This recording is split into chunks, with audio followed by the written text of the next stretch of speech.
শুভ তৃতীয়ার প্রীতি ও শুভেচ্ছা। বড়দের জানাই প্রণাম এবং ভালোবাসা, আর ছোটদেরকে অনেক ভালোবাসা। তো আজকে আমি শুরু করছি আমার ব্লগ। আজকে আমি চলে যাব চেতলা অগ্রণী এবং বাদামতলা, আরও অনেক জায়গায়। তো সেসবের ব্লগ আমি বানিয়ে নেব এবং আপনাদের সাথে ভিডিও শেয়ার করব যারা এখনও যাননি। আর আমরা ভাবতেও পারিনি যে তৃতীয়ার দিন এতটা পরিমাণ ভিড় হতে পারে। প্রথমেই আমি চলে এলাম মাস্টারদা সূর্য সেন, অর্থাৎ এটি বাজরণী এলাকায়। তো এরপর আমি এখানে একটা পূজা প্যান্ডেল দেখে নিলাম। এখানে মন্দির স্টাইলে একটা প্যান্ডেল করেছে, বেশ ভালো লাগলো। দেখে নেওয়ার পর আমি চলে এলাম কালীঘাট মেট্রো স্টেশন, সেখানেও আমি একটি পূজা প্যান্ডেল দেখে নিলাম। আর এখানে উদ্বোধনের ব্যবস্থা করা হচ্ছে, তার জন্য নৃত্যানুষ্ঠান ও সঙ্গীতানুষ্ঠানের আয়োজন করা হয়েছে। এরপর আমি সেখান থেকে সোজা বেরিয়ে চলে গেলাম। আর দূর থেকে দেখা যাচ্ছে সানরাইজের একটা প্যান্ডেল। তো এই সানরাইজের প্যান্ডেলটা কোথাকার সেটা আমি বলছি। সেটা হলো ছেষট্টি পল্লী। ছেষট্টি পল্লীতে করেছে এবছরের সানরাইজের প্যান্ডেল। সানরাইজের বলতে গেলে মশলা দিয়ে পুরো প্যান্ডেলটা ডেকোরেট করা হয়েছে এবং পুরোটাই সানরাইজ স্পন্সর করেছে, তার জন্য পুরোটাই সানরাইজ দিয়ে কভার করা হয়েছে। বেশ সুন্দর হয়েছে পূজা প্যান্ডেলটা। ভিতরে ঢুকে দেখলাম যে মা দুর্গার গলায় এলাচের মালা দিয়ে সাজানো হয়েছে, আর তেজপাতা ইউজ হয়েছে প্যান্ডেলে, গরম মশলা ইউজ হয়েছে, আরও অনেক কিছু ব্যবহার হয়েছে। আর ওপরে দেখছি ম্যাপ দেওয়া রয়েছে। এরপর আমি প্যান্ডেলের ভিতর ঢুকে যাব এবং আপনারা বা তোমরা দেখে নাও পুজো প্যান্ডেলটা কেমন হয়েছে বা তোমাদের কেমন লেগেছে। আমার বেশ ভালো লেগেছে।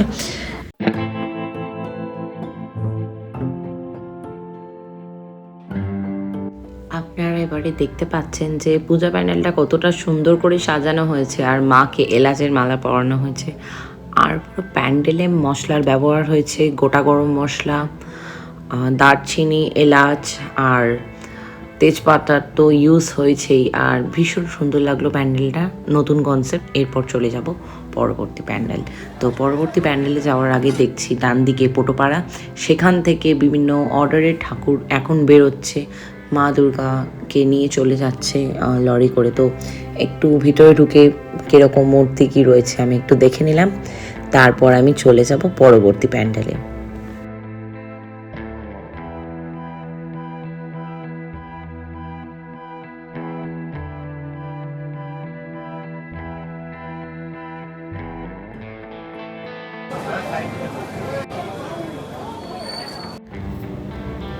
তো আমি ছেষট্টি পল্লী থেকে বেরিয়ে তার অপোজিটে আমি যে পূজা মণ্ডপটা করেছে তো সেটা একটু দেখে নিলাম। তো এখানে যে কনসেপ্টটা রেখেছে এটা হচ্ছে পুরোটাই সুন্দরবনকে নিয়ে, কেননা এখানে ডান দিকে বাঁ দিকে যে দেবতার মূর্তি রাখা রয়েছে, তো সেটা আমি জানতে পারলাম। এই যে এই মূর্তি, তো এটা হচ্ছে সুন্দরবনের বনদেবতার মূর্তি।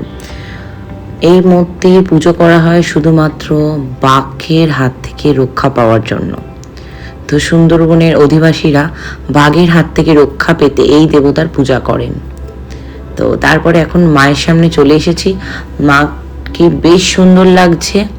তো আমি এই পূজা প্যান্ডেলটা প্রত্যেকবারে আসি, কেননা এখানে অত্যন্ত সুন্দর কাজ হয় এবং অত্যন্ত সুন্দর মাকে সুন্দর সজ্জায় সাজানো হয়েছে, তার জন্য আমার বেশ ভালো লাগে। তো আমি ওই জন্য এই পূজা মণ্ডপে চলে এলাম।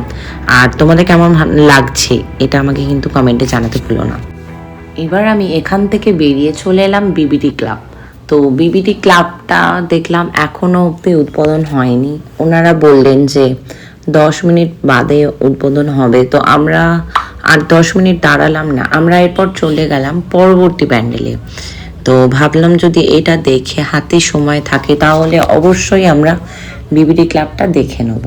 তো তার জন্য আমরা বেরিয়ে গেলাম বিবিডি ক্লাব থেকে। এরপর আমরা চলে যাচ্ছি পরবর্তী প্যান্ডেল। তো আমাদের পরবর্তী প্যান্ডেল কোথায় সেটা তোমরা দেখতে থাকো। আমি এবার এখান থেকে বেরিয়ে চলে যাব আমার পরবর্তী প্যান্ডেল, সেটা হলো চেতলা অগ্রণী। চেতলা অগ্রণী ভীষণ ভালো করেছে, আশা করছি তোমাদের ভীষণ ভালো লাগবে। তো এটা ছিল বাদামতলা। তো আমি বাদামতলায় খুব একটা ভিডিও বানাতে পারিনি, তো তার জন্য দুঃখিত, কেননা আমার ফোনের স্টোরেজের প্রবলেমের জন্য। তো এরপর আমি চলে আসি চেতলা অগ্রণী। এখানের কনসেপ্ট হচ্ছে গঙ্গা দূষণ। তোমরা নিশ্চয়ই জানো, বা যারা জানো না তারা কিন্তু অবশ্যই প্যান্ডেলটা ভিজিট করো, কেননা এখনও অবধি আমার দেখা বেস্ট প্যান্ডেল হচ্ছে চেতলা অগ্রণী। এখানে যে কাঠামোগুলো মা দুর্গা বা বিভিন্ন দেবদেবীর মূর্তি গঙ্গায় ভাসানো হয়, তো সেই কাঠামোগুলো তো আর মিলিয়ে যায় না। তো সেটাও গঙ্গা দূষণের একটা কারণ। এটা হচ্ছে গেটের যে এন্ট্রি পয়েন্ট, সেখানে ওপরটায় এই কাঠামোগুলো দিয়ে সাজানো হয়েছে। এরপর ভিতরে যে কনসেপ্ট রেখেছে, ডান হাতে রেখেছে মহাদেবকে এবং বাঁ হাতে বেনারসের যে গঙ্গা আরতি হয় সেই কনসেপ্টটাকে পুরো রেখেছে, এবং ভিতরে বড় বড় ঝাড় প্রদীপ দিয়ে আরতি হচ্ছে। তো তোমরা পুরোটাই নিজেরা দেখো, আমি আর কিছু বলবো না।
তো এই পূজা প্যান্ডেলের মাঝখানে যে ঝাড়টা উঠছে নামছে, এটা বেশ সুন্দর দেখতে লাগছে। তো এটা মানে আমার লাস্ট আজকের মতো পূজা প্যান্ডেল পরিদর্শন। পরবর্তী ব্লগে আবার দেখা হবে খুব শীঘ্রই। যারা চ্যানেলে নতুন আছেন তারা চ্যানেলটাকে সাবস্ক্রাইব করে দিন এবং লাইক কমেন্ট করে দিন। আজকের মতো টাটা।